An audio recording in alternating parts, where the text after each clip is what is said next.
Welcome to Professor Game Podcast, where we interview successful practitioners of games, gamification, and game thinking who brings the best of their experiences to get ideas, insights, and inspiration that help us in the process of getting the students to learn what we teach. And I'm Rob Alvarez. I teach and work at IE Business School in Madrid, where we create interactive and engaging learning materials. Want to know more? Go to professorgame.com/subscribe, start on our email list, and ask me anything. Engagers, so today we have Dr. Dennis Kappen. But before we get started, Dr. Dennis, can you let us know if you are prepared to engage? I am. Let's do this. Because Dennis is a professor at the Faculty of Applied Sciences and Technology at Humber College in Toronto, Canada. He's a leading expert in UX design, human interaction design, industrial design, ergonomics, and human factors. He has more than 25 years of experience in the field.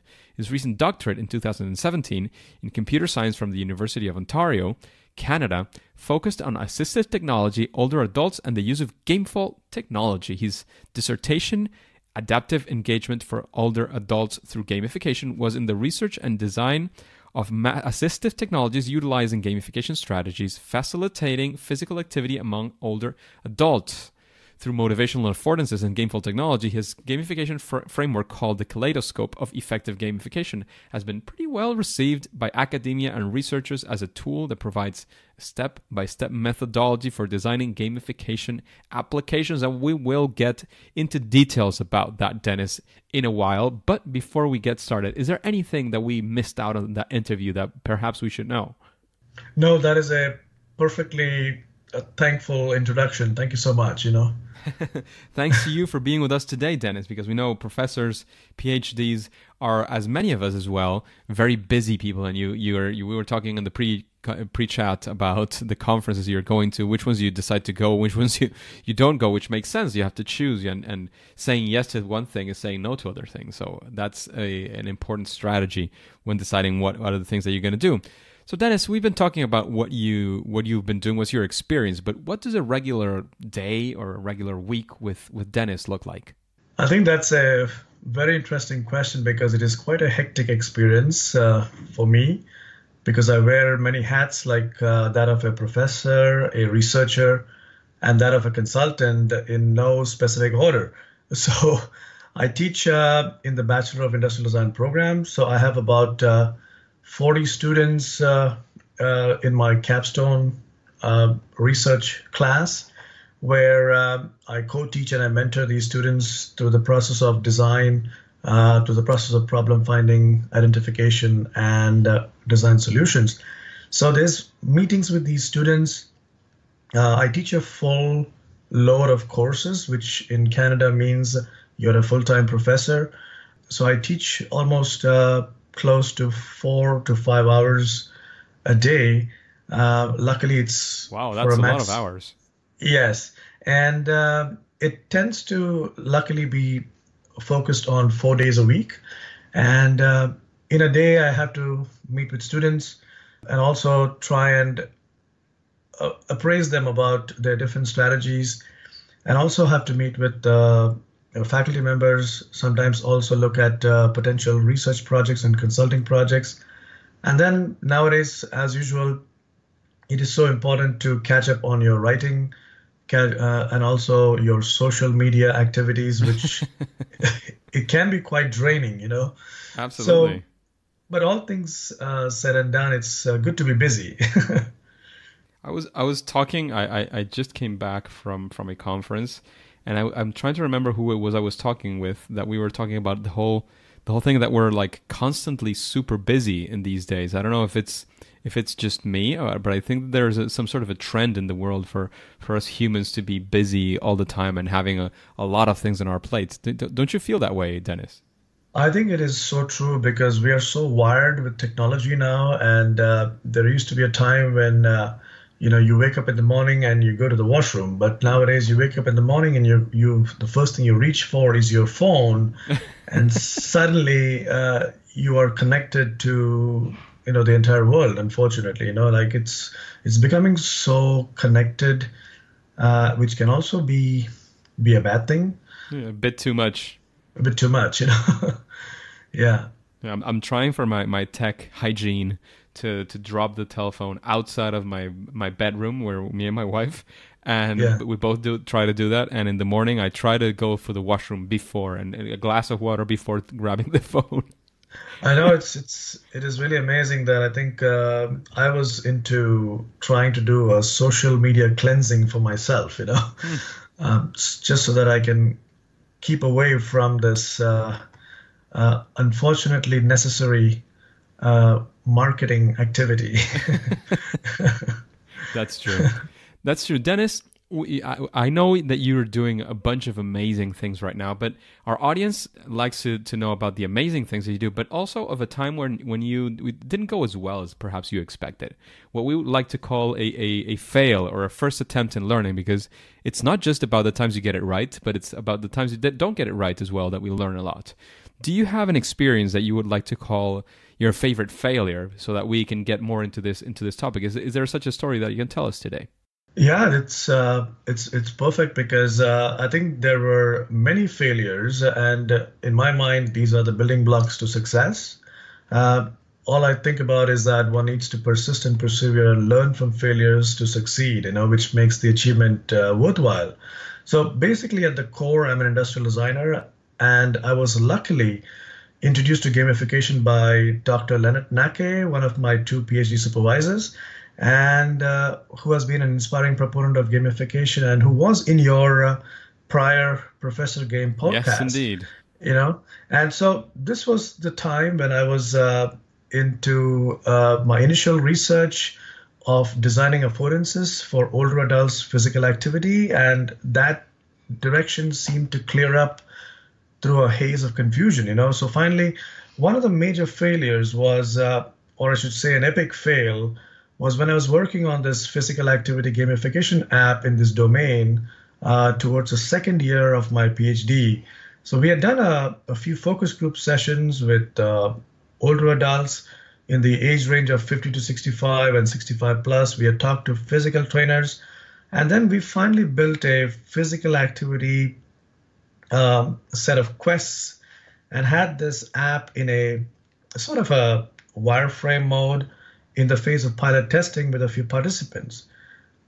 The epic fail that happened was, which helped us later on, was that the pilot exposed the flaws of the app of not being able to adapt or transform to the varying ability and capability of older adults. And this was complex because we understand that people have personalities with a lot of different divergent motivational goals. To add to this complexity, we have age-related challenges such as physical impairment, cognitive decline, balance issues, challenges with onboarding, and even, for example, acceptance of technology. So there are such a lot of variables in this equation. So there could not be a one-size-fits-all solution. And so this was a real challenge because the app would not transform or change or adapt to these variations or variances that is available in each individual personality that we were trying to look at, you know? Of course. Yeah, so we had just scratched the surface of this complex puzzle. So this fail happened quite early on because we realized that to do this we had to go back to the drawing board, and we went back and studied the motivations of older adults to engage in physical activities based on their intrinsic and extrinsic motivations. And then finally, we came up with a solution that had essentially, it was essentially based on an exercise motivation technology framework where we finally decided to define the app based on desirability, which was essentially short-term goals and long-term goals. We tried to incorporate the various barriers for engagement, which essentially meant try to consider the age-related challenges, the challenges of the current health conditions, the type of exercises, the type of exercise intensities, and we finally built a knowledge-based expert system with gamification elements. So this system was quite interesting because the end result was a database of 1,200 plus exercise routines, which could be personalized for older adults in the form of roadmaps over an 8-week session, say, for example, but customized to participants' individual challenges or abilities that we had to do. So this was then put into beta testing. So in my understanding, the epic fail that happened earlier led us to a much bigger opportunity and a bigger understanding of how we could deal with the challenges of designing and customizing for this specific demographic. And that is quite exciting for us, you know? That sounds really, really exciting as well. And as you can see from the story engagers, I think that one of the main features, besides, of course, understanding which was the fail in itself, is realizing the fact that failure is not final, it's not fatal, it's not the end of the world, it's not the end of your work. It can actually be an enhancement to what you're creating. It can be something fantastic for you to create something even a lot better than you were thinking of creating at the start, which is, I'm certain you always have all these amazing creations and things in your head, but it can be even better than what you had imagined at the beginning, as it was the case with Dr. Kappen, as he was narrating there. I would say that would be, for me, at least from hearing your story, that would be for me the main lesson learned. Is there anything else that you would like to make sure that we take away from your story, Dennis? I think that is perfect because you stumble many times, but you just pick up yourself and move on, because research is all about understanding people, understanding the demographic. So a nuanced understanding is much better than a biased understanding, you know? Yes. The stronger the understanding, the better, because we have to understand who we are creating for. I am a complete paladin for that. I think it's fundamental that we understand who we're creating our things for. And in that same sense of that massive success that came actually after that failure that you had, Dennis, is there an example of what you would say has been a big, or maybe even the biggest challenge that you faced and actually solved using gamification? Well, I guess I think if you look at it, for example, physical activity for as an idea, I mean, it's important for all of us. But I doubt many of us wake up in the morning and jump out of bed and say, hey, let's do some physical activity, you know? I doubt many of us do that. But for many people, including myself, it's a chore. It's a dreadful activity to be done, where we tend to drag ourselves through to keep doing these exercise routines for the betterment of our physique and our health, you know? So it's unfortunate that we have to work so hard to maintain our strength, endurance, and our flexibility. So sitting is the new smoking and silent killer. We all know that. So that's why I think the challenge that I solved during my PhD quest was that the realization that one size fits all cannot be a solution.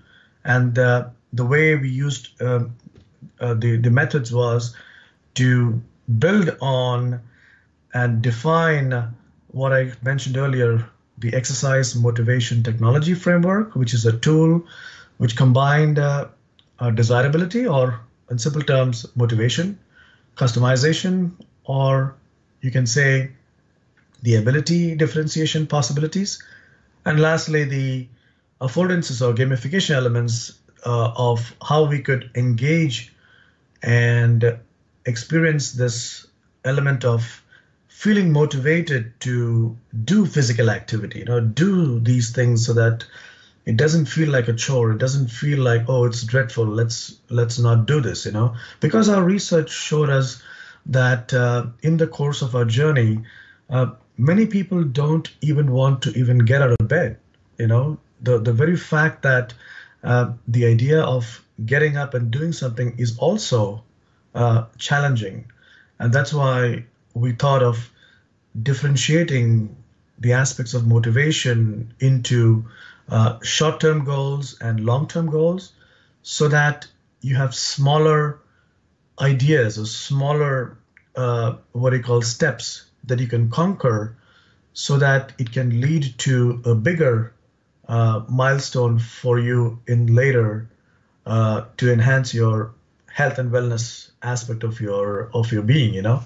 Yeah, those micro steps that lead you into that future, because to get somewhere, the first thing that you need to do is take that first step, and then it's a next one and the next one, and that's, if we understand how to nudge people or how to help them find the motivation to take those steps, that in the end, maybe in that second when they say, oh, I should get up and go for a jog, or I should get up and do some physical activity, at that second you say, I really don't want to do it. But in the big picture, these people are committing to this because they know it's something good for them. So it's giving them a nudge of something that they actually want to do and helping them get through that moment of, I just don't want to get out of bed. And I think it's a fantastic thing to do. Yeah, exactly. Absolutely. So Dennis, you've been telling us about these fantastic projects that you've been working on, but I want to make sure as well that we understand a little bit more of how you get to these conclusions, how you arrive to these designs. And you've been mentioning a lot about your process, about the affordances and so on. Can you tell us in I don't know, like maybe 5 minutes? Of course, this is going to be a big summary. We'll see where we can find out more about your work. But what does your process for gamification look like? I think, going back a little bit, like in 2013, when I was introduced to this concept of gamification, I realized that while this domain was fairly new, there were very few frameworks that was available then. Of course, mind you, there are lots of frameworks on gamification now. At that time, that explained the process of how to use gamification as a strategy. So coming into the PhD program from a consulting and a design background, there were a lot of academic terminologies that seemed complex and convoluted. And for me, it was like a deer caught in the headlights, you know? And so it was crazy at that time. And coming from design perspective, we tend to always want to visualize a construct or visualize certain steps. And that's why I tend to go back to the Kaleidoscope model that I built, which I believe was a layered and a three-dimensional model, where the simple premise was, say, for example, in order to have effective gamification, the first and foremost thing is you have to define the first layer called as the motivated behavior layer, which in simple terms means, okay, let's first identify the intrinsic motivation of the set demographic that we're talking about. For example, like if you're trying to design an app, say, for example, to impress upon people the concept of recycling, there is no point in adding, points, badges, and leaderboards until and unless we understand what appeals to the intrinsic motivation of the demographic or define a behavior change mechanism for saving planet Earth. What's the point in doing adding extrinsic motivators if the intrinsic motivation to save planet Earth is not there? So how do we create these? How do we understand and define the motivation behind it first? Then the second layer is to design the game experience layer, which essentially means let's take the motivation that we have identified and design the experience to leverage that motivation, and that we can do, as we all know, using standard achievements, challenges, and actions. And I think the greatest example that I can give here is the Disney. They sell alternative lifestyles in such a beautiful manner. People go there to experience it, and that experiential state is so fantastic that we come back, and those are memorable, enchanting experiences. So the idea of taking the motivation, leveraging it into an experience, and then comes the third layer, which is the game process layer, which you would use game elements say, for example, to interject and create your gameplay for the entire experience to facilitate the experience. And then finally, the fourth layer was let's not forget the fun, because people want to engage because they want to have fun. There should be some element of playfulness in this entire equation, because otherwise, what is it that is going to keep people to come back and sustain this activity for a longer period of time? Because you want people to, or a specific demographic, to use the app or the system or the artifact on a continued basis for a longer time, as opposed to trying it out for a couple of weeks and then letting it go, So that's the model that I seem to always go back to, because that seems to be like a what I call it as a checklist, as a toolkit. And I think my paper with Dr. Nake in 2013 also indicates the various checklists, which may be beyond the discussion that we have right now. Fantastic. Where can we find that paper? Is it available openly? Yes, it is available openly on the HCI Games Group website, and also on the ACM Digital Library. It's easy to find out, just Google the Kaleidoscope of Effective Gamification, and that should be easily available, Fantastic. We will look it up and put it in the show notes. You just engage us. You go to professorgame.com and you put in the search bar, you put Dennis, Dennis, and you'll find this episode. Look there for the links, and you have everything right next to your hand. Just a quick break before we continue with this episode. If you've been enjoying this podcast, I would really appreciate if you share it with your friends and family and on social media. On Twitter and Instagram, it's at RobAlvarezB and the hashtag ProfessorGame, all one word. And in Facebook, you can find the Professor Game page. Thanks in advance for your engagement. And Dennis, now we would like to know, what is something that you think sort of a best practice, or something that you think that almost any gamification project could benefit from? I think I want to echo some of the advice that has been said in the past by many of the experts on your podcast here, because I think understanding the needs, wants, and motivations of the users to do anything is extremely, extremely crucial. I think, in my opinion, slapping points, badges, and leaderboards should be considered as a gamification crime, or a gamification fail. And also keep in mind that not every project should be considered as a gamification project, because gamification is only a strategy, and you need not use the strategy all the time everywhere, So I think these are things that I think some of the early adapters, have understood. And it's important for people who are getting into gamification to also keep this in mind, Absolutely. And maybe sometimes, and I've said this many times, maybe sometimes the solution might be a leaderboard. Maybe it's just points and badges. That could be the solution. But if that is the solution, it's because you made your research, you understood your users, you understood the problem that you're trying to solve, and that's the solution. More often than not, however, I must warn you, that is not going to be the solution.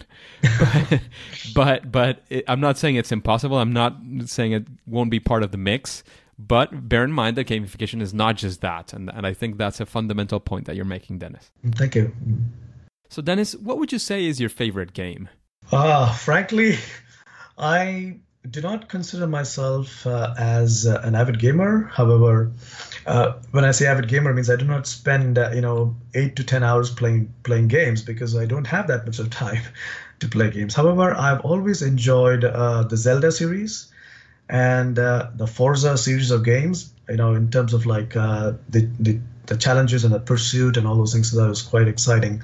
So it helps me quite a lot to chill out a bit, Oh yeah, I mean, there are now esports professionals who dedicate 8 or more hours a day to training for their competitions. I'm sure most of the people who are dedicated to gamification, just as yourself, are not available for that much time. But we do some research as well and play some games to understand them a little bit better whenever we can. That's true. Yeah. Thank you. Dennis, after you've heard a few interviews as well. You were mentioning at the start, and you were mentioning Leonard as one of the past guests. If you had to suggest somebody as a future guest of the Professor Game podcast, who would that person be? I think, before I mention the names, I think it's awesome that you have this podcast, and it is good to have Thank you very much. Good to have listened to such diverse experiences in gamification. At the same time, I think it'll also be good to listen to, I think, Dr. Elisa Meckler and Dr. Rita Orji, and maybe look at their vantage thoughts on gamification and persuasive technology, because that could be an interesting, take on this conversation. That sounds absolutely fantastic and very right on the spot of the topic. So, Dennis, after this, you mentioned these two people, and of course you're giving your recommendations, people you think we should listen to as well. Is there any book that you recommend to the engagers, and why would you recommend that book? I've always liked the book Drive by Daniel Pink. I think it's quite popular and quite interesting, because it talks of the constructs of intrinsic motivation, especially like achievement, mastery, and purpose. And those are triggers that excites us. That those are triggers for us to do anything. I also like the book Designing for Behavior Change by Stephen Wendell. I think it's the book name is Designing for Behavior Change: Applying Psychology and Behavioral Elements, Behavioral Economics. By Stephen Wendell. It has some key points for designers on deciphering motivation, because that, I think, is the core construct that all experts and proponents of gamification are trying to say here. Understand motivation, and it's such a complex phenomenon. So I think these two books help us, get there to a certain extent. Yeah, as you were mentioning at the start, one of the main things that you have to look at is what are the motivations of the people that you're designing for, and I think those are very, very valid and valuable books to read to understand those motivations. And Dennis, what would you say, now you've been talking about other people, but about yourself? I know this is a difficult question, but what would you say is your superpower as a gamification consultant or designer and researcher? I think the essential thing that I have to say here is that my years of experience with design consulting and research is a good combination, because design consulting normally tends to lead to making an artifact. Research is the finding aspect of the entire process. So analysis has been a good strength that I have, and having the ability to use research tools and use the research methods, and then using the findings to transform, the findings into a viable, tangible artifact for practical applications. That's a good skill to have. I'm not saying that this is, I'm the only person here available with that skill. There are many who have this skill, but it's a good combination of design consulting and design and experience and research. It becomes to be a good intersection for myself, Absolutely, and who would say that the only one with flying powers or with strength powers is Hulk, for example? There's many strong characters in the Marvel universe and in the DC comics as well, so having a superpower doesn't need to be exclusive. Exactly, very true, yeah. Mm-hmm. It's very, very welcome to have people who are complementary, but as well that it can reinforce sometimes some of the things that we need to do. Sometimes we partner up with people who have similar strengths so that we can power them up, or who have complementary strengths as well.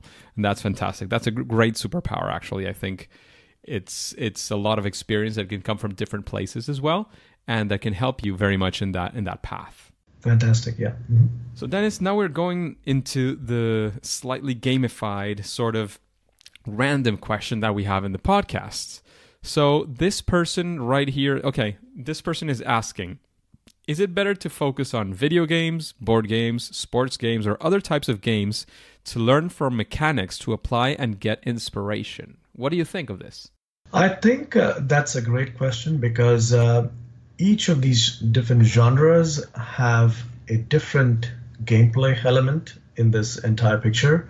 So I think it's always going back to understanding, like, for example, Trivial Pursuit, for example, like what was the experience that we're selling, or Monopoly, for example, and what was that experience that engaged people to spend such a lot of time trying to sell and buy, So what was that basic experiential aspect?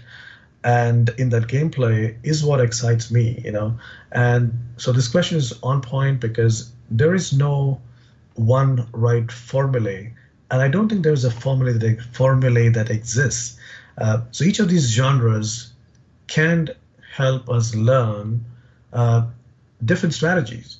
And those strategies help us define different experiences or understand the experiences behind the existence of these different genres, which can help us leverage where we want to go with, say, something that is totally new and something that is totally revolutionary, Yeah, absolutely. There's a saying in Spanish. It goes, en la variedad está el gusto. It's something like where you have variety, it's where you can find good taste. So yes. Having this variety of experiences, I agree with you, can give you a broader scope and have different inspirations and ideas from these different things. I wouldn't say, to be honest, I would respond just like you. I don't know if I would focus on one of these separate ones. I love sports. I am a fan of, for example, football here. I'm in Madrid, and it makes a lot of sense to follow the football here, which is a very big sport in Spain.